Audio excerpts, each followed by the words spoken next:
rendre compte ba ci groupe yi c'est-à-dire célibataires yi dañuy tongal mariés yi célibataires yu jigéen ñi dañuy tongal mariés yi c'est-à-dire les femmes célibataires yi nga xam ne amuñu borom kër yenn saa ñi ngay génn nag kenn koo xam ne membre ba jëkkëru membre bi lu koy def ci sew bi dañ koy gis mais nag man Safia man su ma toogee ak casquette femme yooyu ñu defante entre femmes duma ko assumer devant les hommes. xam nañ ko ñun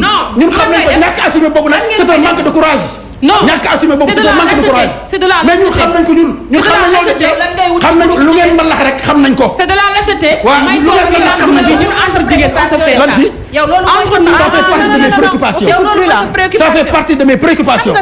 comme yàlla moo ñu boole ak yéen te mënuñu tàggali ko ak yéen lu ngeen nekk lu ne dañ koy xam ñun lu ngeen nekk lu ne ñu xam ko ndax yàlla ñu boole ak yéen te mënuñu tàggali ko ak yéen. kon lu ngeen nekk ñu xam lu positif li am ci groupe yi mooy léegi góor yi mënatuñu def ñoom ci biir kër yi. ci biir kër yi te du egsi duñu xam ne léegi. ku ci war a yëg comment tu peux imaginer Sophie comment tu peux imaginer comment tu peux imaginer volupté moo ko wax sànq. que ne il lui arrive quelquefois. ku ci dóor sa jabar nga weer mu wax ak jigéen moom moo ko wax de. su ma juumee nee ma juum nga. moom moo wax ne. il lui arrive quelquefois mu wax ak jigéen. mu wax ko raxas na kër bu tànk bi muy raxas tànk jëkkër mu ko yow da ban monde nga nekk bay raxas ay tànk moom moo ko wax léegi de mais c'est le droit xam nga non ban droit et le mari n'a pas le droit et le mari il n'a pas le droit lui ci société boo xamante ne prospère oui li nga nekk di wax ni c'est des affirmations gratuites et puis il faut d'accord il faut aussi que ñun dañ koy dund dañ koy dund et encore une fois on parle entre mariés d'accord voilà ñun li ñuy wax ci sëy ñun xam nañ ko voilà célibataire du ñu jox leçon célibataire ñu jox leçon Sophie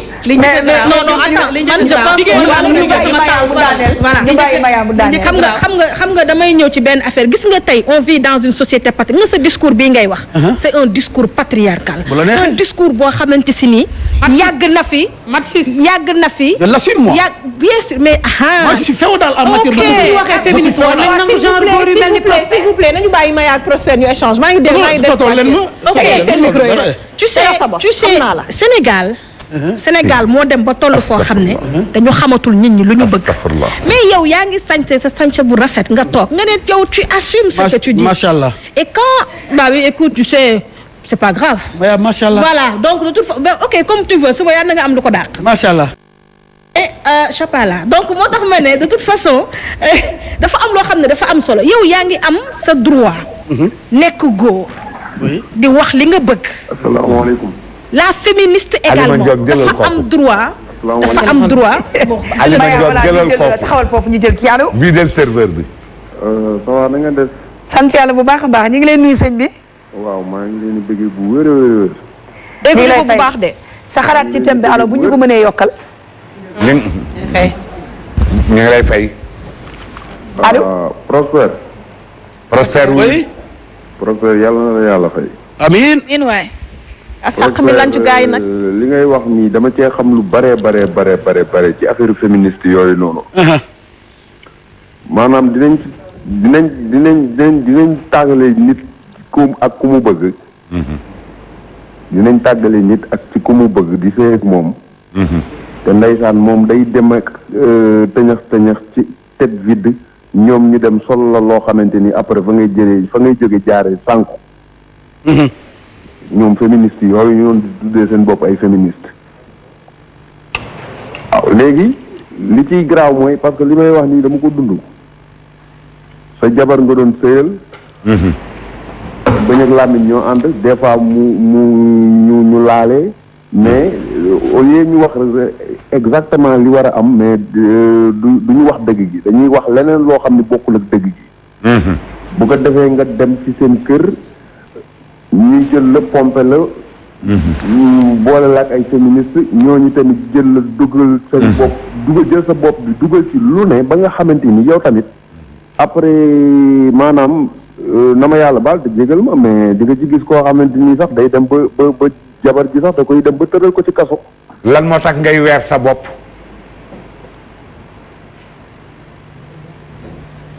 dafa mel ni dem na. voilà ñu jël keneen. lu tax muy weer boppam. 88 628 89 90 salaamaaleykum allo. du ma wut xarit. allo salaamaaleykum. 88 628 89 90 Maya ñu bàyyi la kàddu gi continuer. waaw Safia merci beaucoup damay wax ne rek discours Prospère nekkul un discours boo xam ne discours bu inconnu la wala discours bu bees la par rapport ak les féministes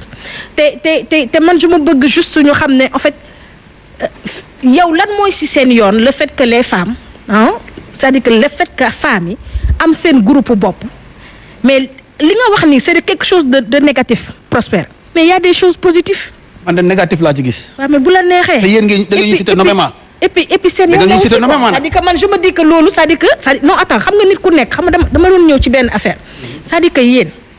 da ngeen am droit nekk góor ne ci réew mi jël ay positions di ko assumer mais quand les femmes prennent des positions di ko assumer ça vous pose problème. parce que xam nga lu tax ba tey baat bi encore dafay ñëw Safia sama baat bi da ngeen a wax baat ba tey yàlla xam na ne kër yi boo fa demee fi mu toll nii góor ñi dañuy jàpp fii jigéen ñi jàpp fii yaa xayti yi nga xam yow déglu rek amul ñi ma xam nga tey waaw ba tey mais am na ñoo xam ne xëy na ñu ngi seetaan émission bi ñu ngi ciy gis seen bopp gis nga Prospère li may wax it am na ñu ciy gis seen bopp waaw gis nga Prospère dëkk bi dafa am ba fu mu xam ne dafa toll xam nga fan la toll fi mu toll nii il ne faut pas que ngeen hostile au féminisme c'est-à-dire que le discours patriarcal moom moo ñu sonal ba moo sonal féministes yi parce que ñun avant ngaa nekk jigéen nekk féministe Prospère dafay am foo bokk dafay am diine booy identifié wu man nii séeréer pire laa ci ndey ci baay tiijaan laa yaa ngi dégg te alxuraan laa njëkk dal balaa maa dal arab balaa maa dal école autant pour moi yaa ngi dégg 10 ans yor naa tarixa tijaan encore te ba tey maa ngi ci yaa ngi dégg donc di wax ne ku nekk c'est-à-dire que la réalisation spirituelle est individuelle mais tey jii c'est-à-dire que mënoo leen ñoo tere dans une société sénégalaise boo xamante si nii c'est une société patriarcale il y a des cultures que les femmes puissent avoir le droit de parler des droits des femmes ci vie publique mais également ci vie privée pour wax ne effectivement le féminisme ne peut pas par exemple wax droit des femmes xale góor yi nee nañ ci ban droit lan ngeen am ban droit ngeen am pour dem di exposer seen vie familiale ak seen i jëkkër ci réseaux sociaux yi mais attends xam nga gëmuñu sax droit yi ñuy wax gëmuñu ko sax dañ ma may rek gëmuñu ko sax droit yi tontu Sofia gëmuñu ko sax waaw déglu rek ba tey gis nga am na loo xam ne dafa positif dafa négatif yow yaa ko souligné mais am na loo xam ne dafa positif les femmes dafa néew c'est infime déglu rek les femmes n'utilisent kon kuy wax bëgg na ko la déglu femmes yi waaw d'accord amul problème femmes yi utiliser wuñu réseaux sociaux yi rek pour parler des questions de ménage les femmes yi ñu utiliser heure bu ñu xëyee ñu ngi jaay ba ngoon voilà li may wax rien à vendre en ligne. li may wax ça n'a rien à vendre man dama wax vente en ligne man. moo vente en ligne de. Prospère da ngeen may ma dugg ci la société patriarcale bi nga xam ne kii mi ngi ko doon wax léegi. c'est-à-dire que ñun amuñu problème. nekkuñu ci amphithéâtre. non déglu non attends écoute moi man nekkuma ci amphithéâtre. da ngay wax ma déglu la mais c'est important. c'est important ñuy revenir ci yenn notions yi parce que man su ma fi toogee dama fi toog en tant que défenseur des droits des femmes yor organisation. di ci liggéey mais su ma fi toogee dama fi toog en tant que spécialiste genre loolu mooy sama liggéey. tu vois un peu donc d'accord ok donc dama ne quand on parle de ay affaire droit des femmes dans la vie publique mënul bañ a laal ci vie privée bi xanaa peut-être yaa Zeyda xam naa après dina ci def retour parce que mënuñu boo xoolee code de la famille tey jii code de la famille lan moo tax ñu teg ko fi pour mu régir effectivement les relations au niveau des familles te bu ñu waxee relation au niveau des familles féministes yi pendant longtemps dañu jàpp ci li nga xam ne mooy code de la famille pour que ñu am ko loolu c'est très important donc mënuñu am beneen code boo xam ne mënuñ lu dul ci tënk ci loolu noonu moo tax ma ne gis nga góor ñi droit bi ñu am ci société bi mën di wax seen di jël ay décisions droit bi ñu am ci société bi mën di wax sur le plan économique ñu am la possibilité am yenn avantages yi am yenn opportunités yi c'est-à-dire que rien n'empêche tey à une société développée rien n'empêche à une société boo xam ne ay góor ak ay jigéen ñoo ci nekk ñu am les mêmes droits économiques accès santé éducation ñu am ay droits par rapport ak justice et beaucoup d'autres choses dans le ménage également qu'est-ce que les femmes réclament dans le ménage réclamer quoi Maya ba code de la famille bi en tant que féministe amul dara lu ngeen ciy jéem a yokk wala lu ngeen ciy jéem a mais bien sûr lan moo tax ngeen ciy yokk mais code de la famille ñu ngi waxtaan ci autorité parentale. tu vois ce que je veux dire. mais ñu ngi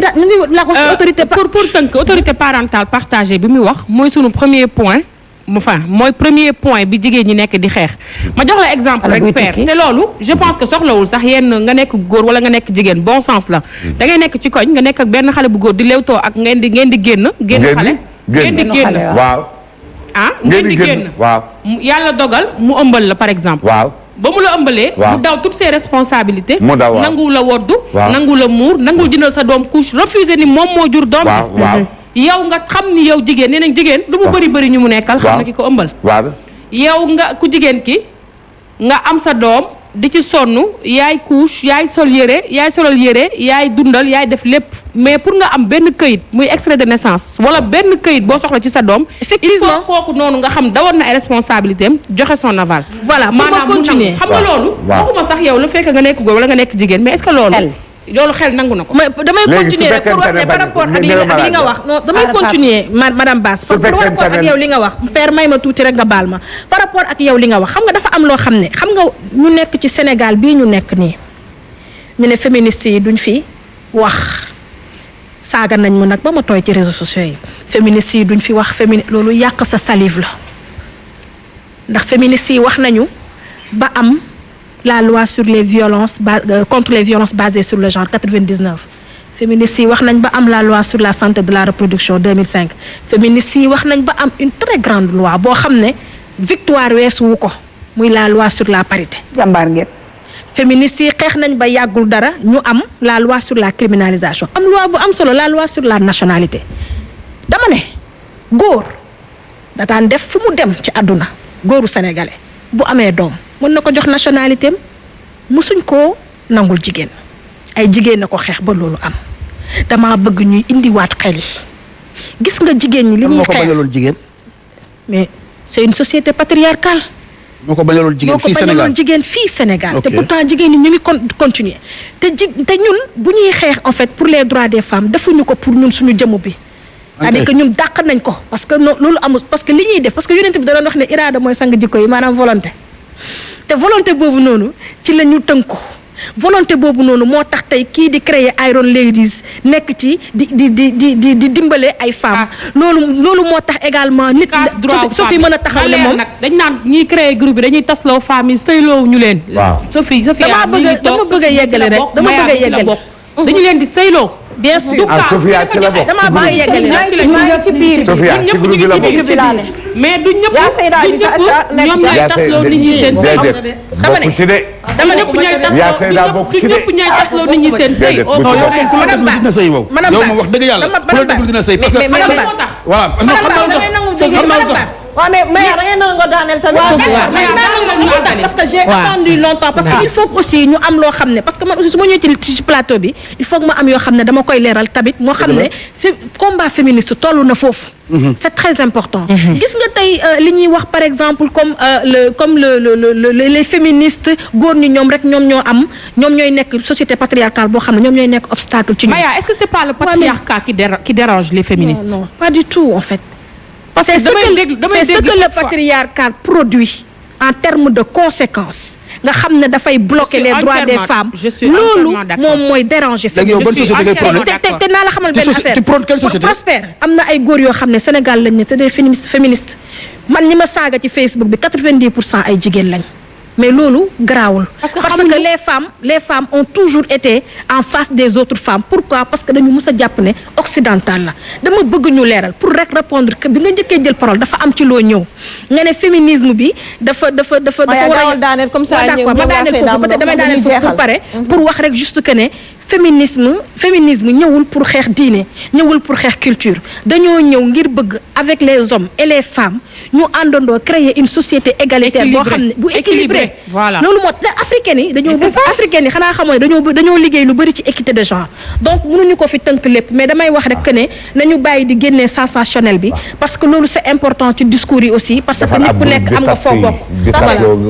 ñu sëyi de dañuy conseillé xale pour ñu sëy du tee ñu boole ak seen i droit yilif rek man fi may duggee rek mooy fi ngeen tey ñu boole nag seen i droit yi def leen réseaux sociaux yi nga xam ne tey jigéen day am problème waaw jàpp ne tey li mu fanaanoo borom këram ci ay problème foofu la war a dem pour mu faju wallahi ñu ne dañ daan wax ëtt yi buñ ci toogee wujji peccorgo yeeg wujji yeeg njëkk yeeg ñëpp di waxtaan waaw suñu yaay dafa ñu daan wax da ngay déglu mais bul dégg da ngay déglu mais bul dégg parce que dina am koo xam bu toogee dina wax loo xam ne sax du dëgg ne man sama jëkkër ji démb lii laa ko defal nangam fekk dara du ci dëgg am ku ñëw ne la man de ba ma defee nangam ba ma ko defee nangam am ku ne ba mu takkee ñaareel nii laa ko def ndaw sa dafa mujj dem yooyu mooy am ci kër yi ëtt yi laay wax sax duggaguma ci yenn kii yeeg yooyu ci ëtt yi loolu moo daan am léegi nag danaan boo nekkee ci ëtt bi waxandool déglul mais bul dégg maanaam soo jógee yëlbul li olof naan yëlbul wax ji ngay sànni demaat ndax yow yaa xam bàcc ma nga bàyyi ci néeg ba ak sàmba su ma jëlee tey ci maanaam yenn série yi nga xam ñi ngi koy joué ay xeetu théâtre yoo xam ni ñi ngi koy def boo xoolee ay daaree koj ay yeneen nu mu tuddati daaree koj ak yeneen yi fi daan am très bien jamono tey xamul théâtre yooyu xoolal ci ay xale ma Sophie ci ay xeetu théâtre yoo xam ni dañ ko daan def dañuy dugg sa kër waaw wala jeeg bu bon ni muy sëyee wan la benn jigéen bu bon may ko pouvoir ci commencement bi mu dem ba ci jeexantal bi rek nga gis ni muy mujjee ni muy bone di torox léegi yow bu nekkoon da ngaa nekkoon jéeg boo xam ne noonu nga mel théâtre boobu daf lay jàngal boo xoolee daara ko joué nañ ci lu bari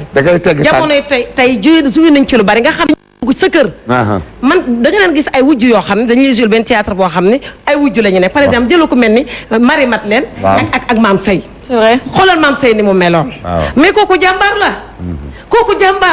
dem na ba Golbert génn ndeysaan yàlla na ko yàlla yërëm te jéggal ko nee na benn waaye jën rek dóor ko ñu ko bàyyil Mame Seye da nga koo lëjël tellement que dañ ko joué ba nga xam ne yow boo ko dee seetaan day mel ni affaire bi dëgg la léegi ñun loolu mooy femme loolu mooy jigéenu Sénégal loolu moo nekkoon ndam est-ce que xam nga fi am na ay xeet yu nekk ci réew mii ñi ngi may dégg boo sëyee ña nga lay topp gis nga bu say doom jàddee yoon xam nga yàlla mooy def lu ko neex mën ngaa sëy sax parfois say doom xaw a jàdd gis nga say doom bu ñu baaxul billaahi dan lay woo maanaam di jaay ñoo lay woo comme man ma sëy samay doom màgg baaxuñu samay frère ñoo may woo dañ may di def genre atte lañ may def ne ma lan nga def lu bon ba sa doom yi baaxuñu est-ce que ñooñu tey buñ dee sëy du ñu bàyyi xel seen waxuma la seen jëkkër de mais du ñu bàyyi xel fa ñu jóge seen càmmiñ du dëgg kon yaakaar naa ne jigéen bi nga xam tey day am problème daw ci réseaux sociaux yi dem exposer problème am ku nee lay dégg yow wax nga ko sànq madame Bass nee nga ku ñëpp waar nga dof loolu mooy dëgg gis nga bu nekkee yaa ngi déglu ñëpp di nga def erreur de parce que ndaw sa nga xam xaritam dafa ñëwoon naan ko man de sama jëkkër ji daf may dóor daf may nangam mu ne ko tasal loo fay def tasal yooyu xeewi na ndaw sa ne ko baax na ndaw sa xëy suba teel dem këram di ko jëli pour ñu dem marché mu fekk mu naan jëkkër ji ndijaay yeewu ma nag naaj na maanaam dañ ko ndijaay yeewu ma ba tag ko ci guddi gi tekkee kenn daawu ko dóor xam nga ñun loolu la ñuy defante nañu waxante dëgg rek da ngay gis koo xam sax day nopp sa jëkkër day gis sa jëkkër parce que jigéen tam parfois day toogee di joobe jëkkëram sama jëkkër ji ak a mën a joxe dépense sama jëkkër ji nangam fekk mi ngi lay déglu nangam léegi mën na def ay affaire yoo xam pour tas si pour récupérer sa jëkkër loolu day am mais kii dafa nañ ndaw si tasal boo ko fay xaare ndaw si xëy di dem marché jaar këram ni ko kañ dem marché fekk mu naan jëkkër ji tekki ma nag naaj na ndijaay tekki ma dem marché ndaw si am farata dem marché demaat këram toog yaa ngi dégg bi mu ñëwee ni ko waaye yow ba léegi dema ko ak kii lim mu ne ko man kenn takkaguma man yëggaguma ci ñu may takk kon li suñu waajur yi doon wax naan bu ñu nekkee ci penc mi wax ji bari da ngay déglu mais bul dégg gis nga théâtre yi ma la doon wax sànq ci ay daare ko jamonoy tey nga xam dañ daan joué loo xam da nga ciy tirer ay leçons yoo xam ni da lay dimbali ci sa àdduna da ngay ragal lu bon ñu joué la ndaw soo xam ne dafa bañ doomu wujjam ñu dem ba mu yàgg xale bi tekki yor kër gi nga xalaat ni man sama doom wujj yi kat su ma ko defee li ëllëg mën naa tekki yooyu ñu la doon defal tey noonu la amee ay théâtre yoo xam ne ñoo tas sëy yi parce que dañ lay tegal benn sàmba boo xam ni série yu bees